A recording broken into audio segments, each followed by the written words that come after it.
did great.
Congrats.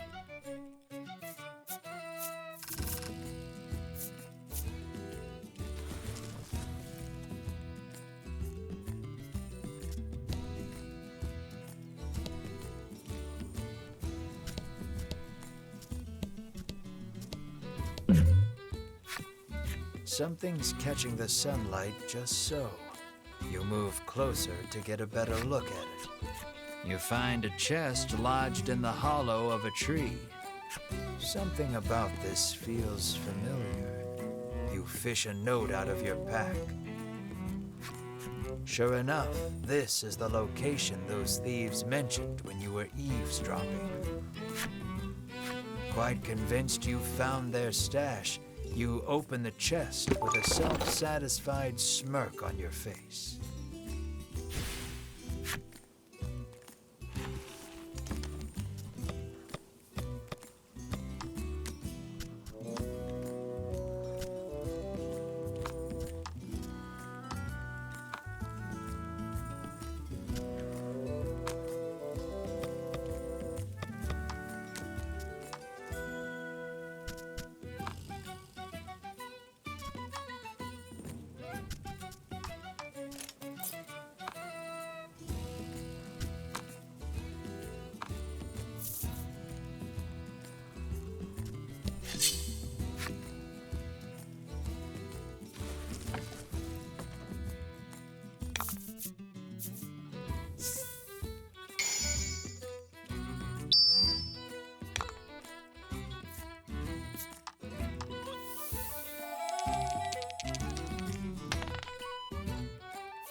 A monster appears.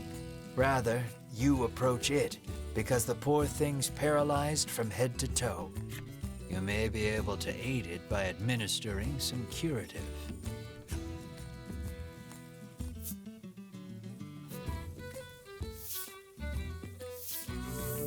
You take pity on the creature and administer some curative. Able to move once more, it makes a clumsy attempt at a bow, and then it is gone.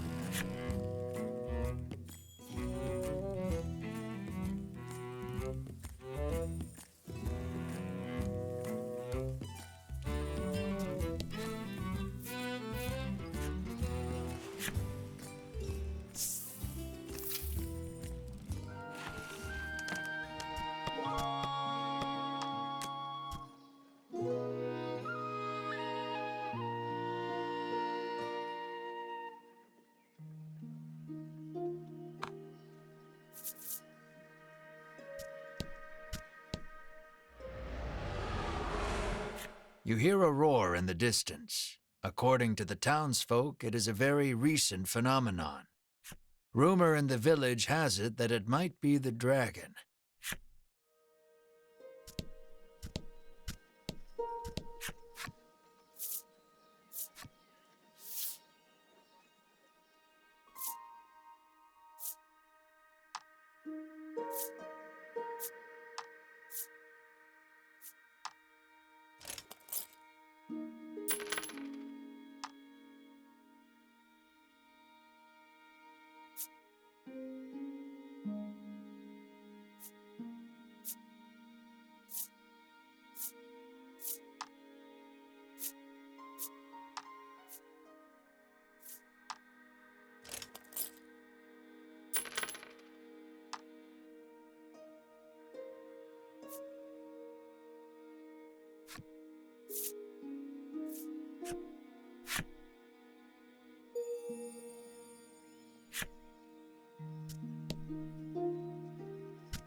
The woman frowns deeply, claiming the cakes she bought for her beloved furball have all been eaten by someone else.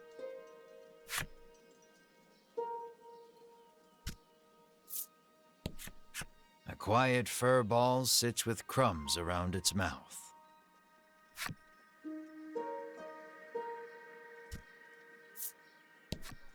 The child says his monster friend left the village suddenly to go back home. He claims the headman told him that he could go home when he grew up too. The little orc child pouts, but I don't know where my home is.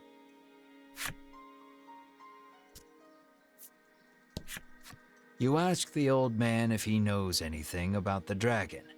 No, sir, he answers. All I know is that it brings more trouble to this already troubled world.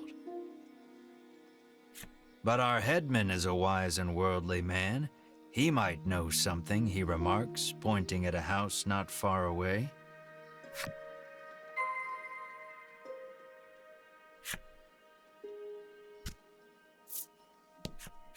The little goblin sulks as he gazes upon the withering flowers he tried so desperately to take care of.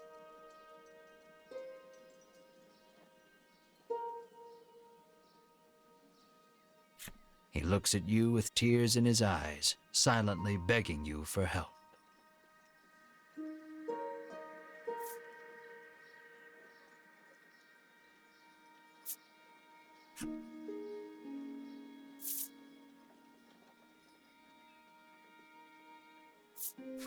You pour the salve onto the flowers, and they stand up tall. The goblin cries out in happiness and thanks you for your help. He then holds something out to you.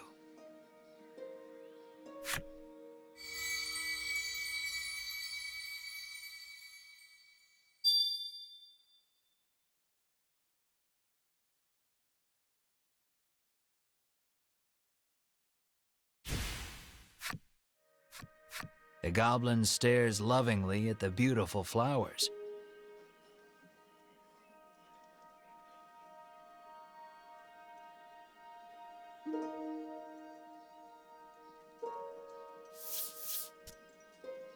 And gobbles them up. Healthy flowers are the tastiest, he proclaims in glee. Did he grow those flowers just to eat them?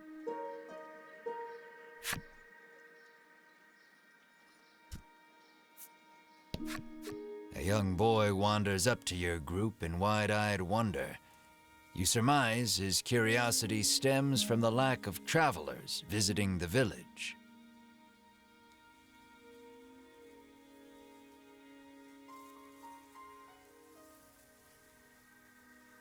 You realize you are right when he assails you with questions about your origins and adventures.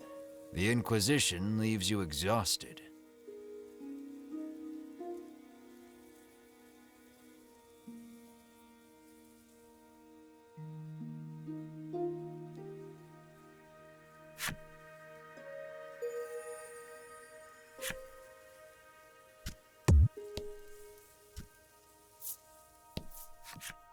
However does your mouth become so filthy, Mr. Flobby?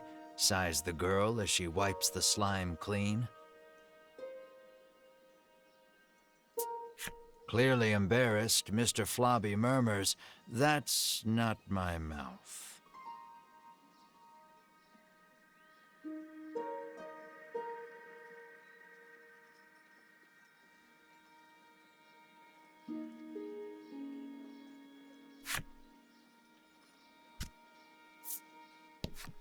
The little orc child is engrossed in a fairy tale. The title reads, "The Legend of the Dragon."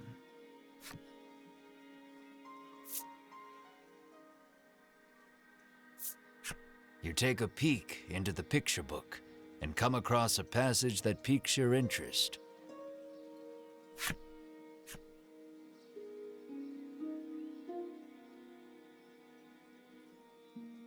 To where, you wonder, then recall that this is merely a fairy tale.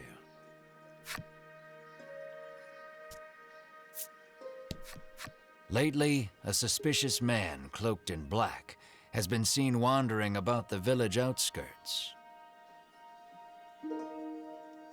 The old woman looks at Melanie and remarks that he was dressed just like her.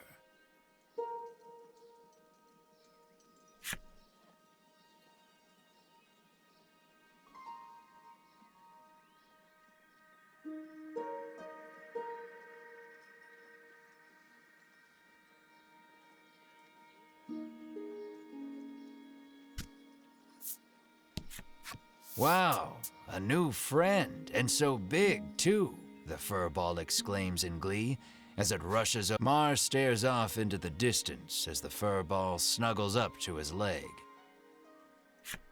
For some reason, Riddis joins in on the cuddling.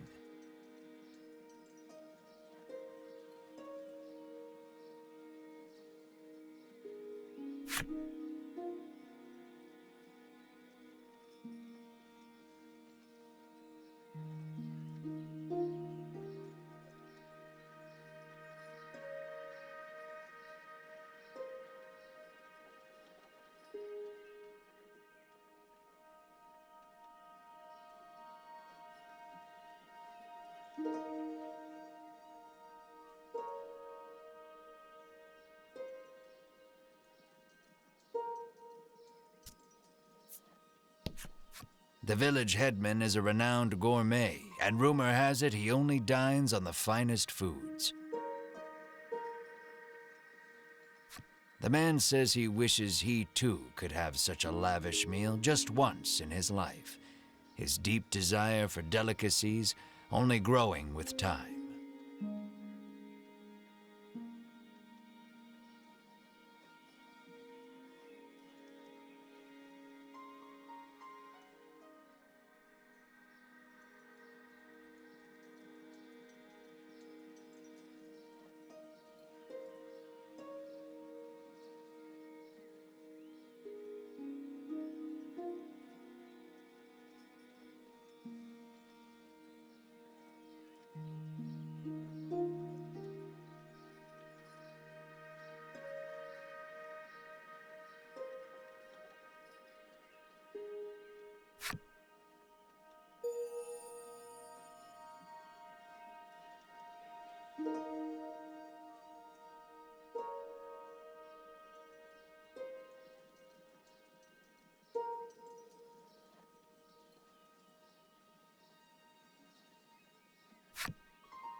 Travelers, you hear a voice call from somewhere.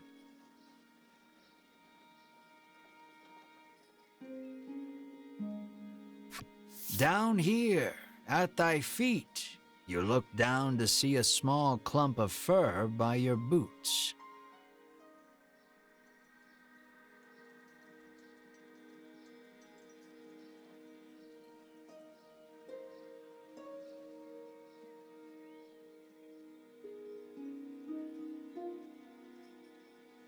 The clump of fur speaks. I am Lappy, and I should like to journey forth with thee.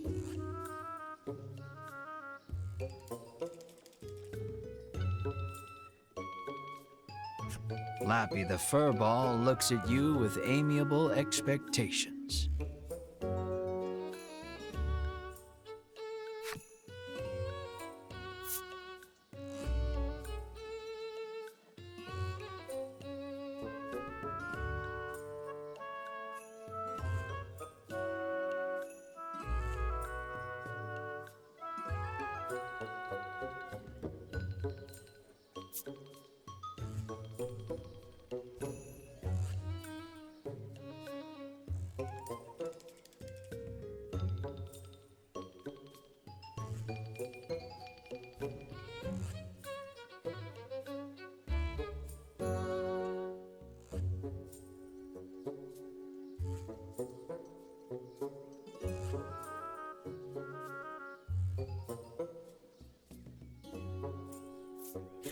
Of course, the more the merrier, you exclaim, pumping your fist energetically into the air.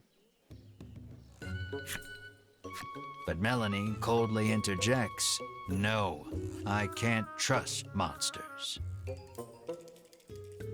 Thoroughly rejected by Melanie, Lappy bursts into tears. Lappy says he has no friends because of his aged face and speech. All alone, he decided to leave the village on a journey.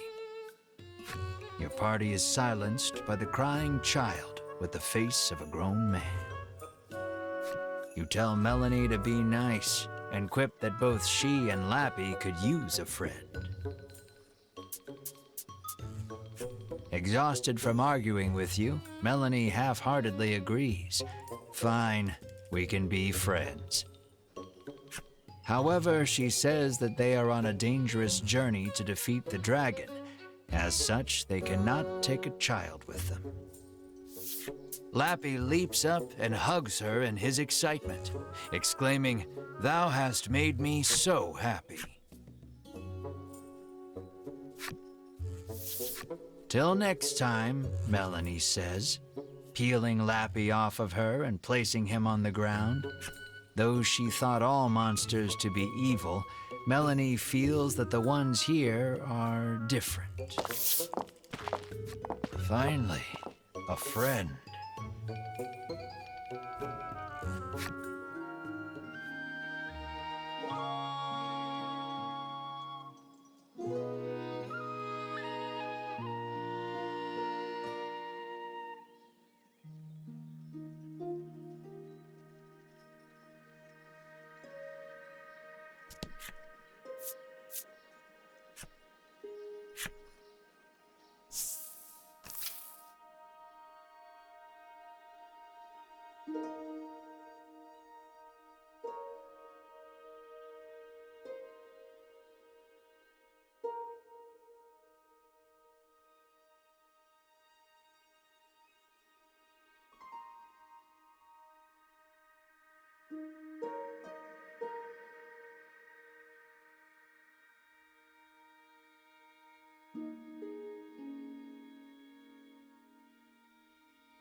You bow, but before you can speak, the man suddenly introduces himself as the village headman. He laughs, then shamelessly praises his own village as being wondrous and peaceful.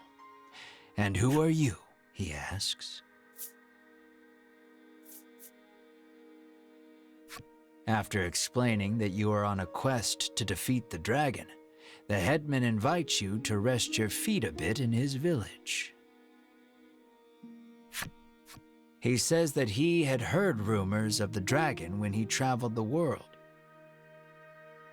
"You must be tired from your journey. Have a seat. I will have my chef prepare a feast," the headman says, then claps his hands twice to summon a stewardess.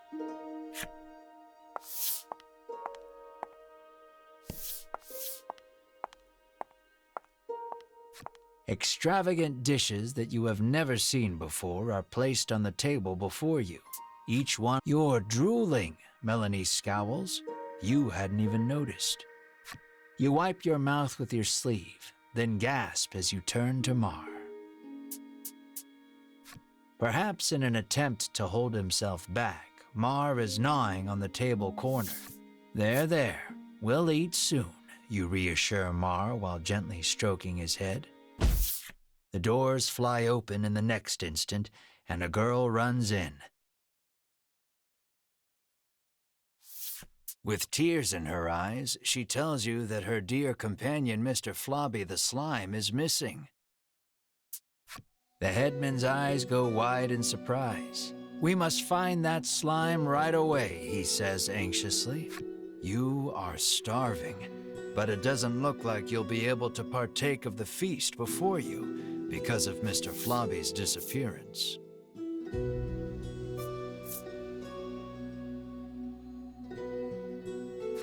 "We will find your slime, and then we feast," you add quietly. Melanie reminds you that you are here to get clues about the dragon from the headman. What's the difference? Literally everything. Hunger taking its toll, you two begin to argue. "Brave heroes," the headman interjects, then bows his head. "Would you please find her slime?" It appears the story has hit a standstill until you find the missing Mr. Flobby. You need to hear the whole story from the young girl.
The girl sobs, wailing about the missing Mr. Flobby.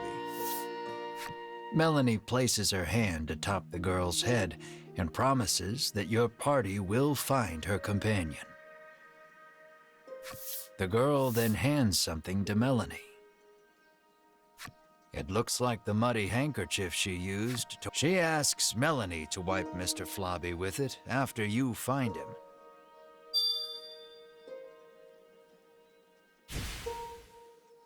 The girl claims to have searched the village but cannot find her friend anywhere.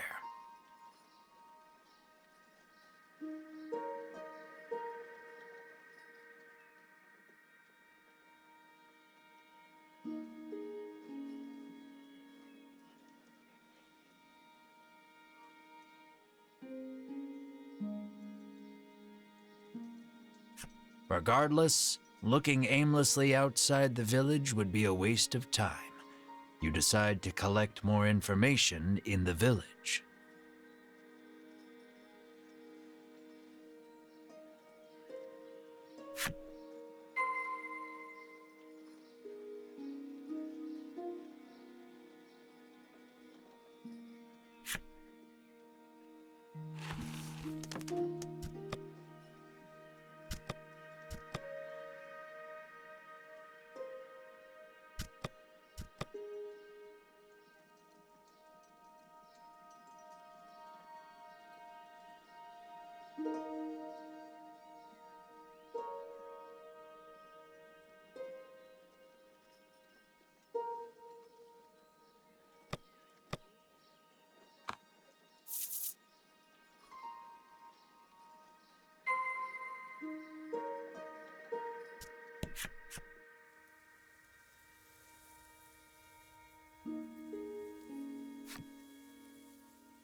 The goblin dutifully tends his flower bed, eagerly anticipating the day they bloom.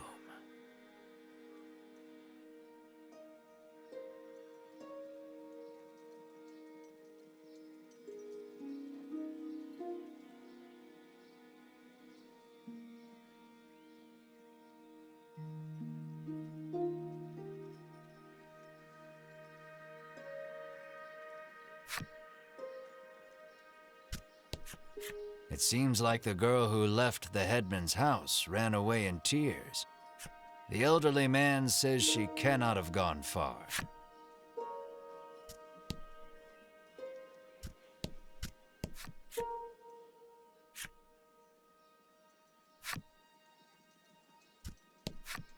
She says she saw a suspicious man in black with a slime outside the village not long ago.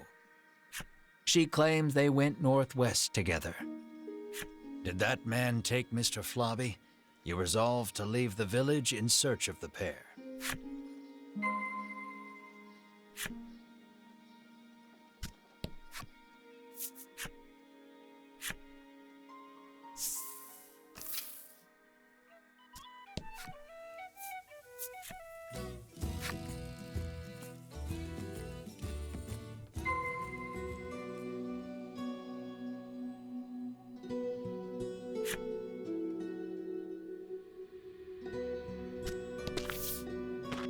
Your footing is obscured in the dimness of the shrine.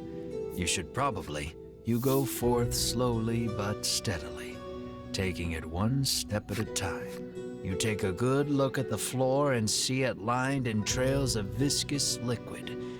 No doubt a slime or 200 have passed through here.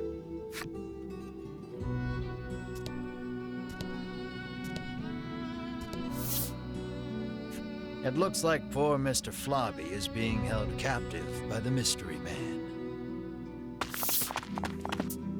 Hand over that slime, you shout to the man in the dark.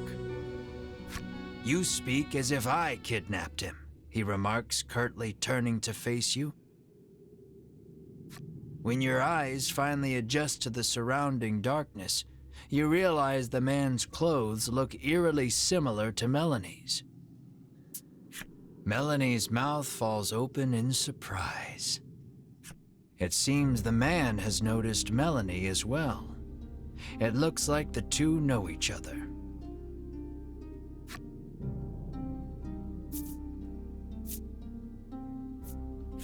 The man says that he and Melanie came from the same village, where this was their native dress.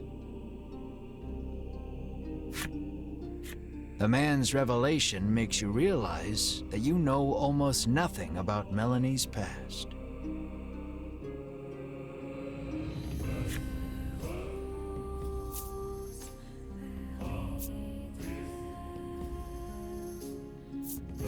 You ask her if he is a childhood friend, but she holds her tongue. Then the man speaks.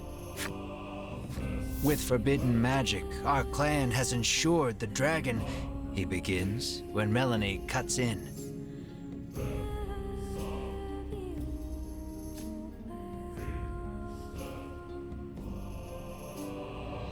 She rattles on about the man, telling you that he is Vince, a lunatic obsessed with the dragon. Vince resentfully claims that he is searching for the noble dragon to protect it. You ran away from home with your tail between your legs, he ridicules. Enraged, Melanie lunges at Vince. You have so many questions, but realize that the most pressing matter is getting Mr. Flobby back. So you ready for— Careful, he won't go down easy.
During the fight, Vince asks, "Do you know the truth about that village?"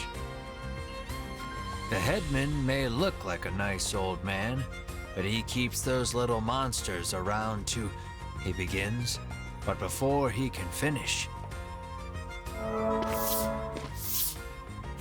Winifred, Hedwin, and Berwin of the Ivory Order appear.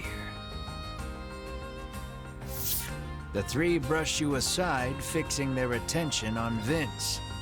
"So you are the one who disturbs the peace," they exclaim, then charge it. "The Ivory Order and that false justice they serve are the true evil here," he retaliates, fighting back.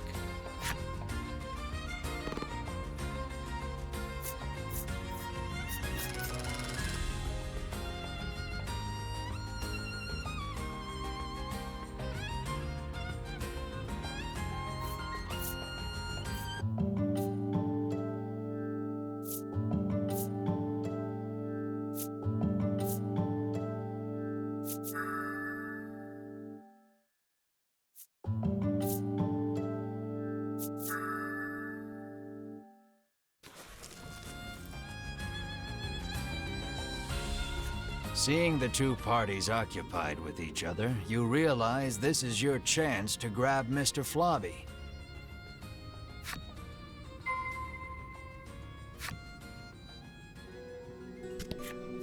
Perhaps wary of humans, Mr. Flobby dashes out when you draw near.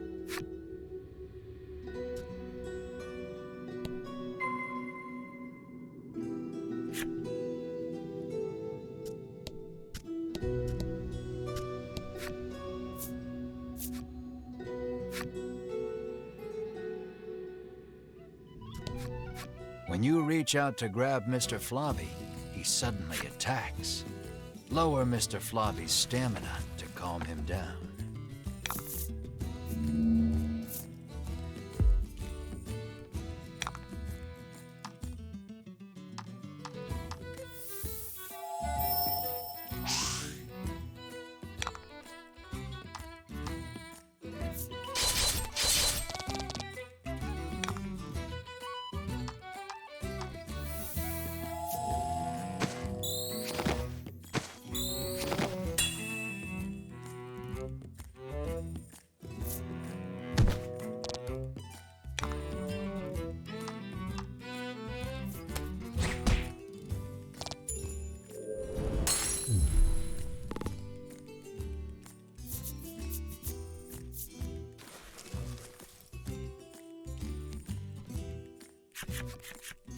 Exhausted from the fight, the raging Mr. Flobby finally, but it seems he hasn't yet come to his senses.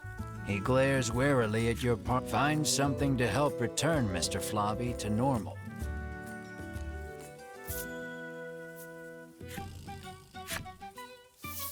You wipe Mr. Flobby's mouth with the handkerchief you received from the girl. Then you hear a quiet voice speak. "That's not my mouth," Mr. Flobby murmurs bashfully. It looks like the girl's familiar scent on the handkerchief returned him to normal. Having regained his senses, Mr. Flobby heads back to the village. You place the increasingly sticky handkerchief in your bag.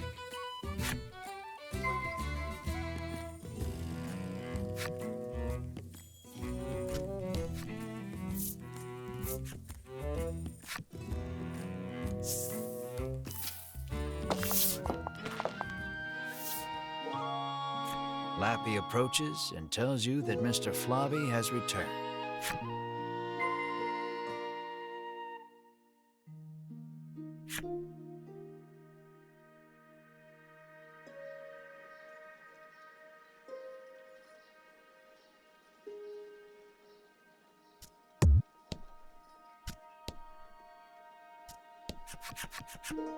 The girl is ecstatic that Mr. Flobby is finally back home. "I'm happy for you," Melanie says with a smile as she returns the handkerchief. The girl bows her head and thanks you deeply.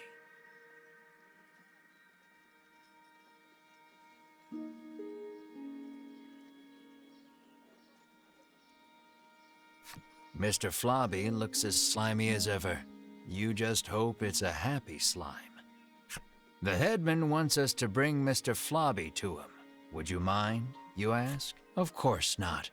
But bring him back soon, she answers with a bright smile.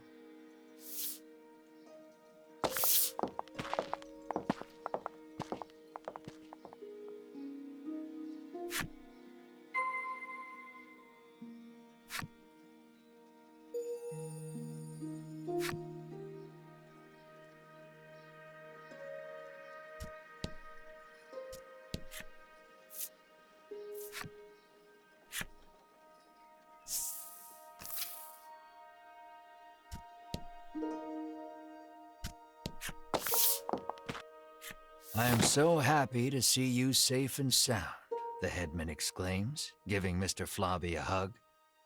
You explain everything that happened, including the incident with Vince and the Ivory Order. He expresses his relief that the Order will be taking care of the criminal. He then thanks you for your hard work and instructs his stewardess to prepare dinner for your party.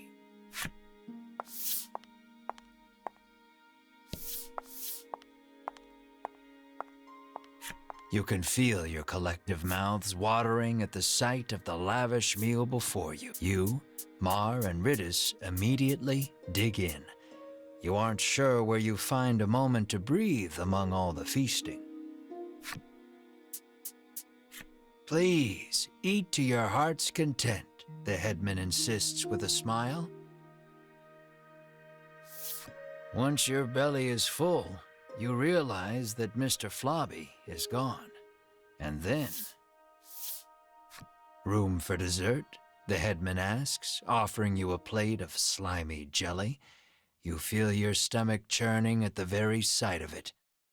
The color strikes you as familiar, and the stickiness sends a shiver down your spine.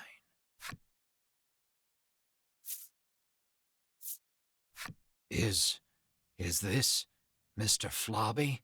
You ask the headman, your voice trembling in disbelief. The headman looks at you with a plain expression, one that holds no malice. Is that a problem? He questions back. This dish is a masterpiece, he remarks with a light-hearted chuckle as he gazes at the jelly. And I have you brave heroes to thank for it. Had you not brought that slime back, we would not be able to enjoy this exquisite dessert.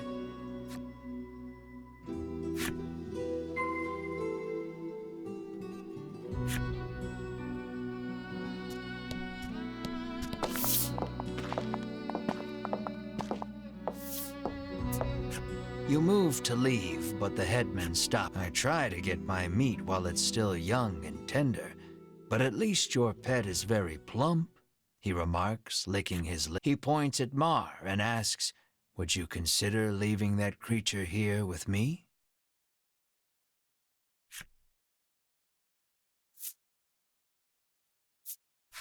Never, you refuse flatly, not bothering to hide your discomfort. Think about it, he entreats. And then you grab the headman by his lapels, hands trembling in fury.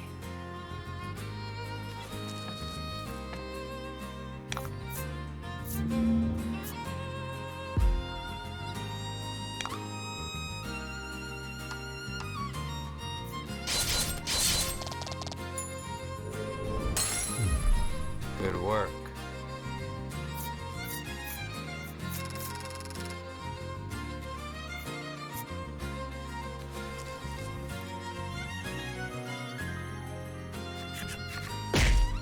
You pummel the headman with all your might.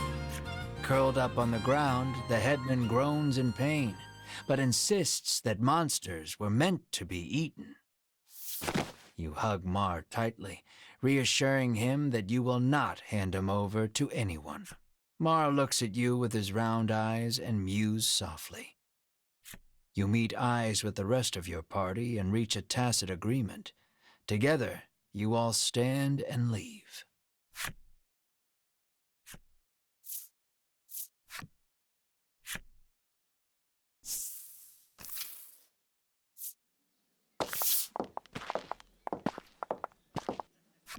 As you are about to leave the headman's house, though, the old man suddenly charges at you from behind.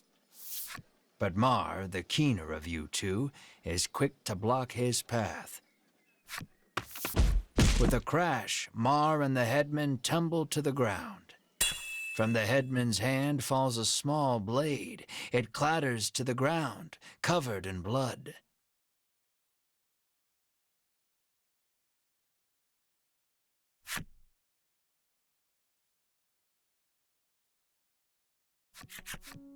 You take the injured Mar to an inn where you can watch over him.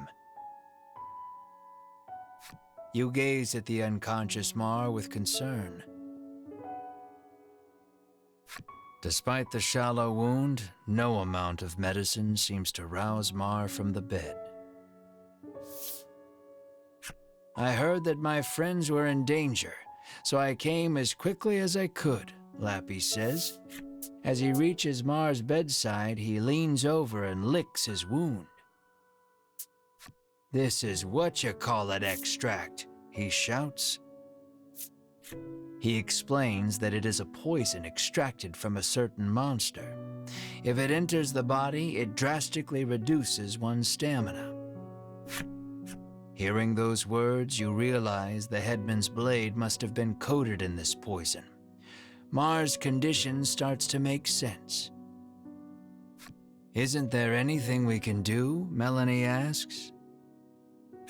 Lappy's eyes widen in realization before he places his mouth over Mar's wound and begins sucking. He then puts the what-you-call-it extract into a bottle and hands it to you.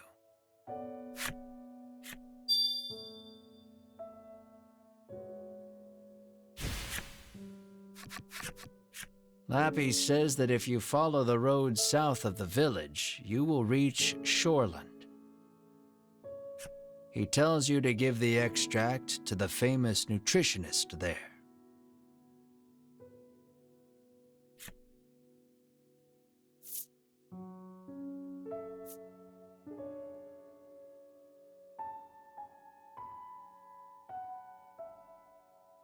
Realizing that you are at fault for this, you don't hesitate to undertake the quest. But this is strange. The extract comes from a monster, so it should have no effect on one, Lappy remarks with a curious tilt of his head.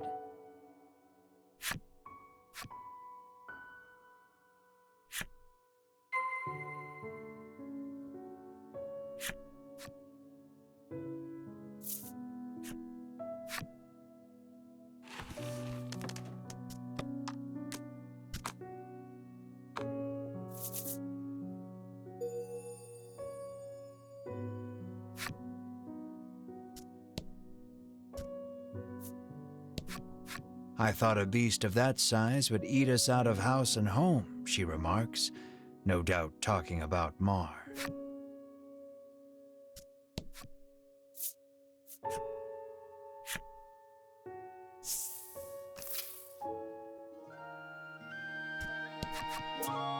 The girl sighs. "You're dirty again," she says, wiping a slime's mouth. "Mr. Flobby, you're alive," you exclaim in glee. "This is Mr. Globby, Mr. Flobby's cousin," she tells you.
Good work.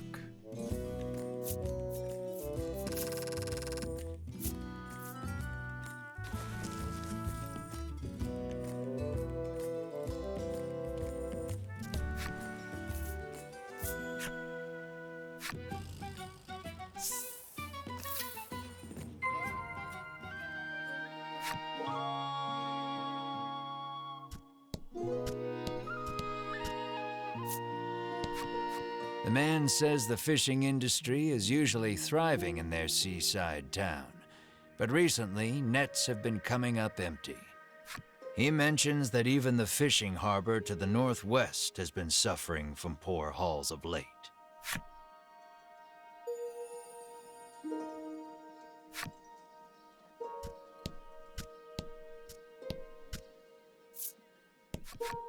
A troubled woman tells you that there has been a rise in thefts lately. She speculates the recession to be the cause. She claims that even the cold medicine she always has on hand has disappeared. She narrows her eyes at the crowd, suspecting there is a thief among them, and offers a reward for the return of the medicine. Your ears perk up at the word reward, and you immediately agree to help expose the dirty thief.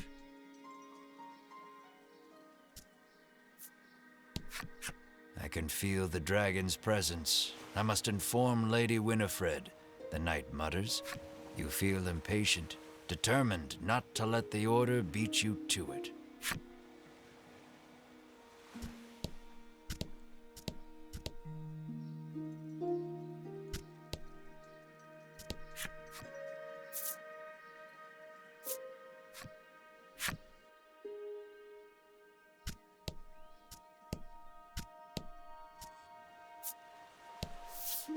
You approach a woman sneaking around in a corner of town. Hearing your voice, she turns in surprise. You see a vial of cold medicine clutched in her hands. You explain that the person she stole it from needs it back. The woman begins to explain her own situation with downcast eyes. My poor little boy is bedridden, she says tearfully. He needs medicine, but I don't have any money, so I took it.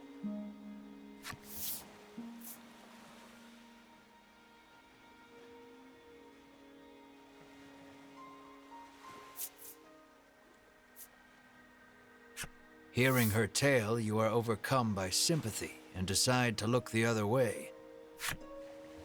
She thanks you and hands you something, apologizing for not having more.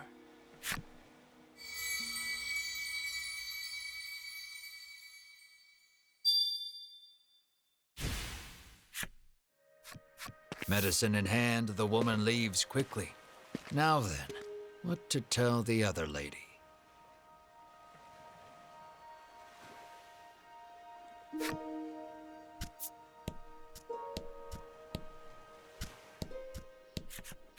You explain that you are unable to find the thief. Clearly saddened by the news, she explains that she keeps the medicine on hand for her husband, who gets sick quite easily. She laments that she may not have the money to buy more. Unsure if you made the right choice, you return to your journey with a heavy heart.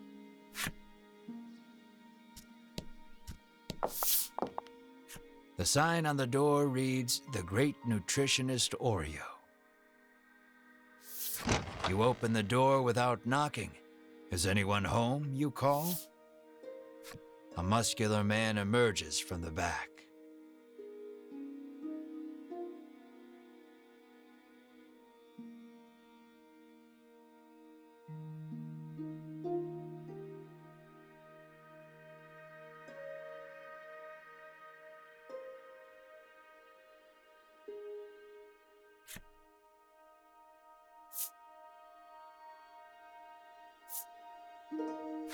You politely ask if he is the nutritionist. Indeed, I am the nutritionist Oreo, he answers. He says he has been studying dietetics here for many years. You hand Oreo the extract and explain that your comrade is now bedridden because of it. He stares at the extract for a long time, and then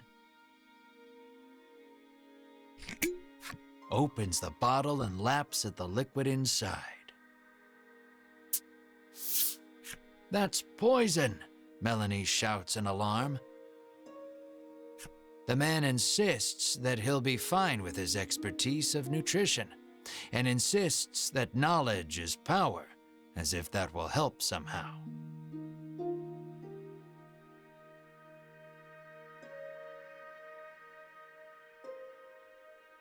Regardless, it seems he managed to grasp the composition of the poison with that lick, and starts concocting a nutritional supplement to counter it.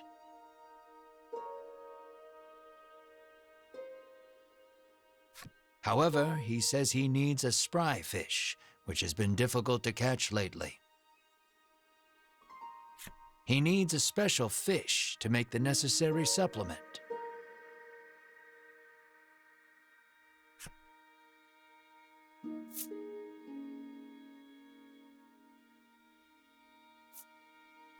When he explains that you can catch one in the surrounding sea, Riddis confidently interjects.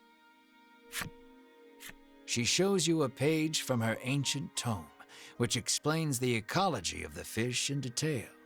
"That book comes in handy from time to time," Melanie remarks in surprise.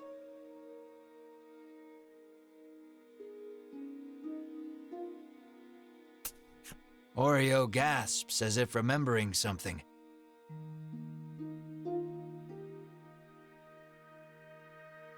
He says that his son went out fishing and, with a bit of luck, may have already caught a spry fish. It sounds like his son is fishing on the wharf. You decide to go find him.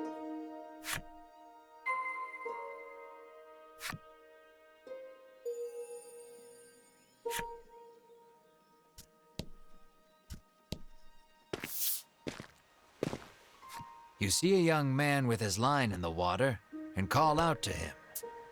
He turns around and flexes, shouting out suddenly, "Power is power." You stare, enchanted by his bulging musculature. There is no doubt in your mind that this is Oreo's son. He asks if you have business with him.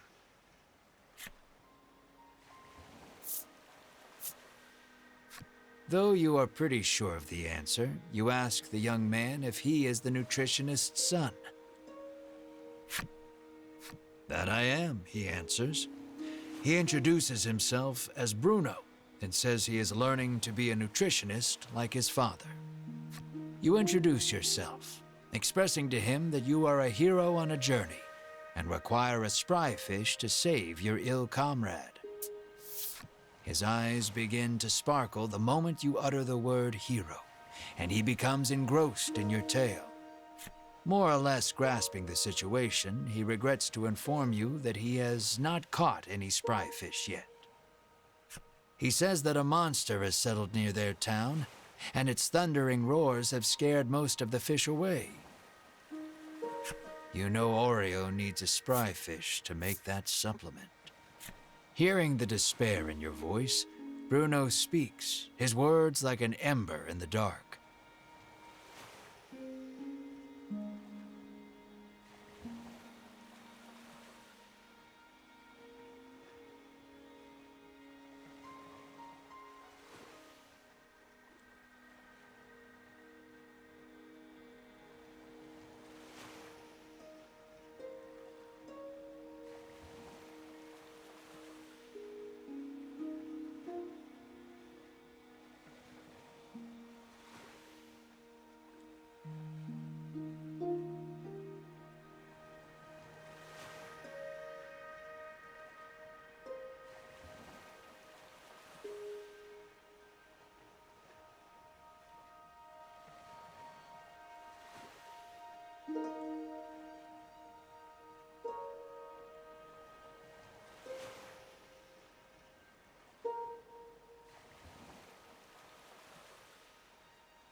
tells you that there is a harbor near town where fishermen gather.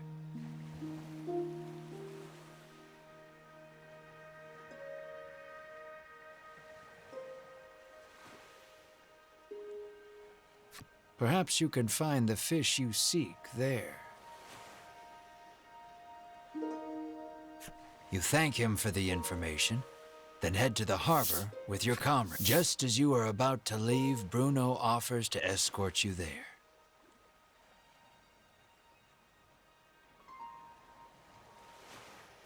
Is it a reward you're after? You are about to ask. But Melanie smacks you on the head before you can voice it and allows him to come along.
Bruno looks ecstatic that he was allowed to join your party.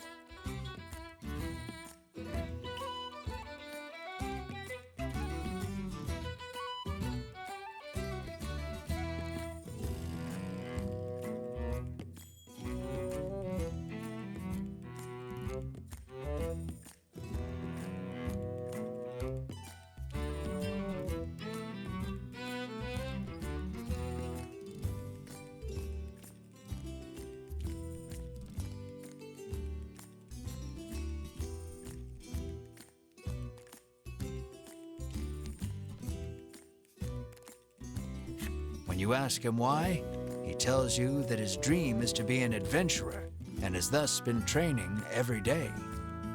But his father, famed in the world of nutrition, forced him into following in his footsteps. One desires strength, the other knowledge. Unable to see eye to eye, the two fight nearly every day. What will you ask Bruno?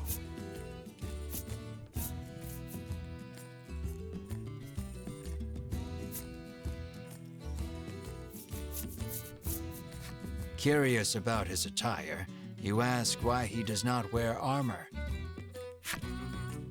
He confessed that he once wished for armor, but deemed it unnecessary after gaining so much muscle. You ask Bruno about his sword arm, saying you are something of a swordsman yourself. Bruno replies that he specializes in hand-to-hand combat, then flexes his bulging biceps as proof. Apparently, he only carries around a sword to look like an adventurer. In that moment, you realize something. While his passion for being an adventurer is true, he is dumber than a sack of rocks. The words "birds of a feather flock together" run through your mind, but you quickly chase them away, afraid of what that means for you.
He has been fishing for several days, having decided not to return home empty-handed. He hopes his wife and child back in Shoreland are well.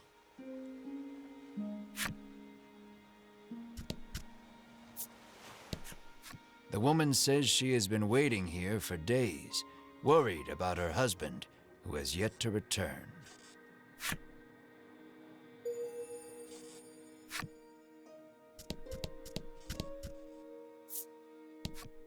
Lately, a monstrous roar has been disturbing the seas and scaring away all the fish. He sighs, lamenting that his catches have been poor as a result.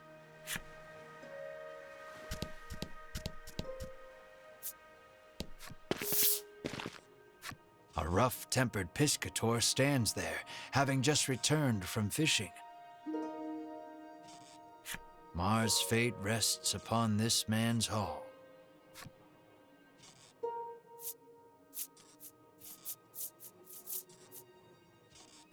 Terrible, he says, showing you the few fish he's caught. Inside, you see a spry fish, Bruno shouts. You ask him if you can have the spry fish, but he says he won't give it up for free.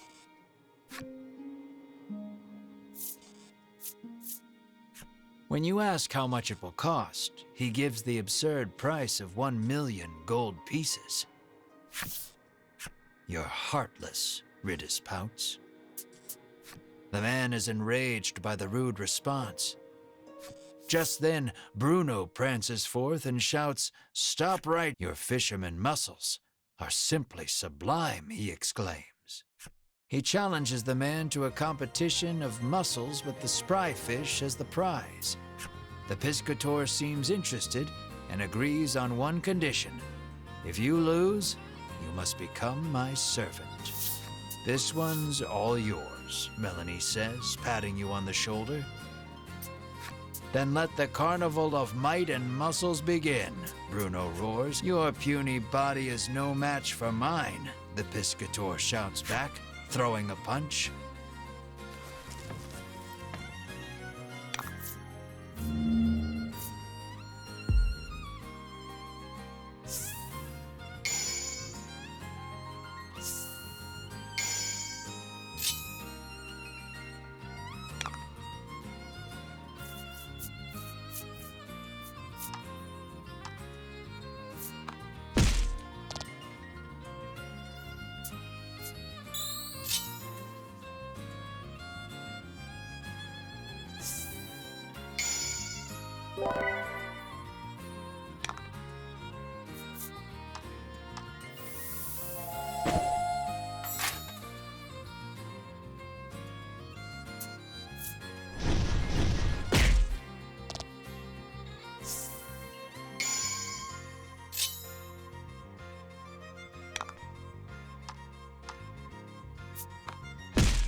You're doing great.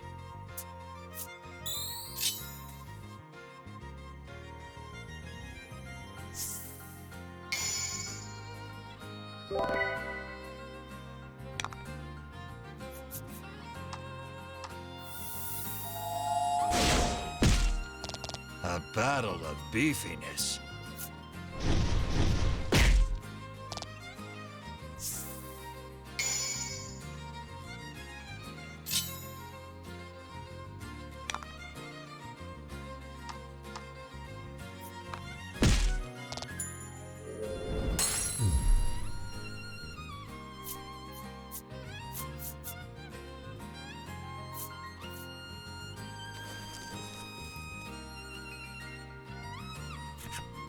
His victory sealed, Bruno strikes a glorious pose and shouts out, "Witness the power of power." Defeated, the piscator hands over the spry fish to Bruno. Bruno extends a hand to the piscator, who has fallen to his knees. With a serene smile, he takes the offered hand. An unspoken friendship begins to form between the two. Or at least, you hope that's what the prolonged silence between them means.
With the spry fish in hand, you head back towards Oreo's clinic.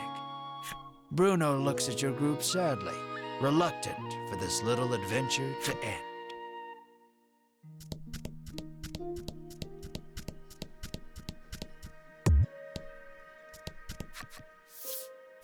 You hand the fish to Oreo and ask him to make you the supplement.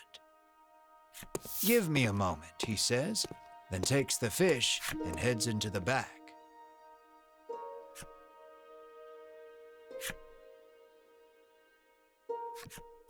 "It's ready," he says, emerging from his room and handing you a bottle.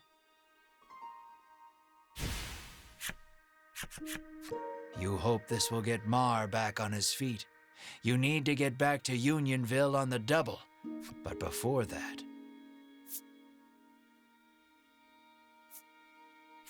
You face Bruno and say, "Take care," then run off. But Bruno stops you and says he wants to journey with you just a little longer. But Oreo is quick to douse the flames of his desire.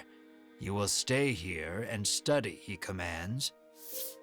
"Then you leave me no choice," Bruno's expression reads as he raises both hands behind his head and squats at hyperspeed.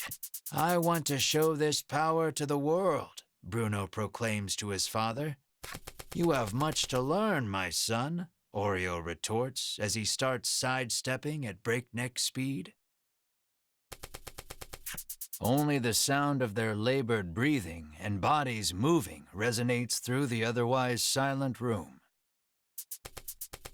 You can only look on in stunned silence at the enigmatic display. Thanks for watching.